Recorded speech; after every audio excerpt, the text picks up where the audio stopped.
तिथेच दुसरे ठाकरे जे आहे पंजाला मतदान करणार आहे, ही किती मोठी शोकांतिका आहे।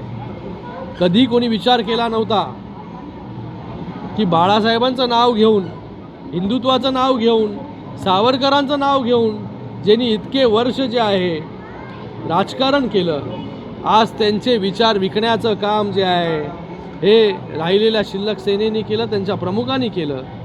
आणि आज त्यांना जे गेले अनेक वर्ष पाहिजे होतं ते त्यांनी त्या ठिकाणी केलेलं आहे। त्यांना पहिल्यापासून जे आहे हे काँग्रेसबरोबर जायचं होतं। जी काँग्रेस जी आहे, जी सावरकरांना जी आहे मानत नाही, सावरकरांना जे आहे रोज शिव्या देतात, त्यांच्या मांडीला मांडी लावून जाऊन बसतात, जे हिंदुत्वाला विसरले, जे बाळासाहेबांचे विचार विसरले, त्यांच्याकडून दुसरं काय तुम्ही अपेक्षा करणार? हेच अपेक्षा करणार की ते जे आहे हे हाताच्या पंजाला जे आहे ते मतदान त्या ठिकाणी करतील। बाळासाहेब जिथे पण असतील तेव्हा तिथून पाहत असतील। आणि आज लोकांनी पण पहा की काय परिस्थिती आली आहे की ज्यांनी आपलं आयडियोलॉजी सोडली, आयडियोलॉजीबरोबर कॉम्प्रोमाइज केला, हिंदुत्वाबरोबर कॉम्प्रोमाइज केला, तर आज खरा चेहरा जो आहे हा तिथे आलेला आहे। आम्हाला अभिमान आहे, आम्ही हिंदुत्वाबरोबर उभे राहिलो, आम्ही बाळासाहेबांच्या विचारांबरोबर उभे राहिलो, आम्ही सावरकरांच्या विचारांबरोबर उभे राहिलो। म्हणून जो आहे हा धनुष्यबाण आणि शिवसेना जी आहे एका सामान्य शिवसैनिकाच्या हातामध्ये जी आहे ही पूर्णपणे त्या ठिकाणी सेफ आहे। सगळे शिवसैनिक जे आहे ते शिंदे साहेबांबरोबर उभे आहेत आणि येणाऱ्या काळामध्ये जे आहे पूर्णपणे ताकदीने जे आहे ते एकत्रित शिंदे साहेबांबरोबर उभे राहतील। आणि येणाऱ्या 4 तारखेला जेव्हा रिझल्ट येईल तेव्हा खऱ्या शिवसेनेबरोबर कशा प्रकारे लोक मजबूतीने उभे आहेत हे तुम्हाला कळेल। दिवस मेळावा घेता कशा पद्धतीने प्रतिसाद मिळाला? आज दिवसभर जे आहे मेळावे आहेत, बैठकी आहे,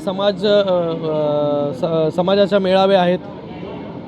दिवसभर जे आहे अंबरनाथ असेल, उल्हासनगर असेल, कल्याण ग्रामीण, डोंबिवली, कल्याण पूर्व, सगळीकडे जो आहे हा सगळ्या कार्यकर्त्यांचा, 5ही पक्षांचा कार्यकर्त्यांचा उत्साह जो आहे हा मोठा होता।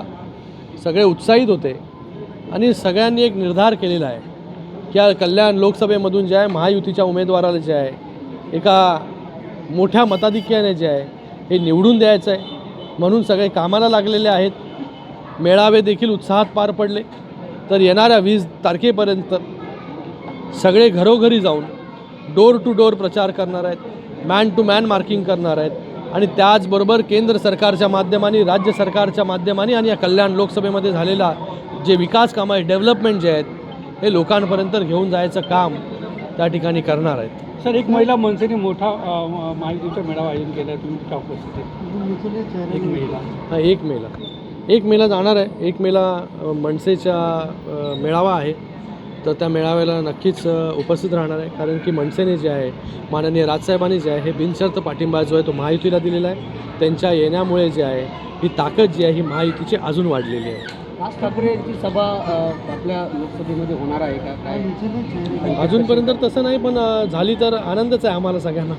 तर काय सांगाल, एकीकडे कल्याण डोंबिवलीमध्ये नरेंद्र मोदी यांचा मोठा आता या ठिकाणी सभा घेण्यात येणार आहे, तर दुसरीकडे डोंबिवलीमध्ये देखील उद्धव ठाकरे यांची सभा आहे। काय सांगाल की यावेळेस जे मोदी येणार आहेत मोठ्या प्रमाणात गर्दी या ठिकाणी होणार आहे?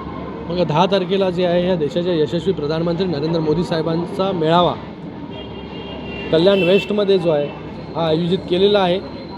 हा जो आहे भिवंडी लोकसभा आणि कल्याण लोकसभा या दोन्ही लोकसभेसाठी हा मेळावा आयोजित केलेला, लाखोच्या संख्येने जे आहे हे कार्यकर्ते सर्व पक्षाचे त्या ठिकाणी उपस्थित राहतील आणि एक मोठ्या जोशपूर्ण वातावरणामध्ये जो आहे हा मेळावा पार पडेल।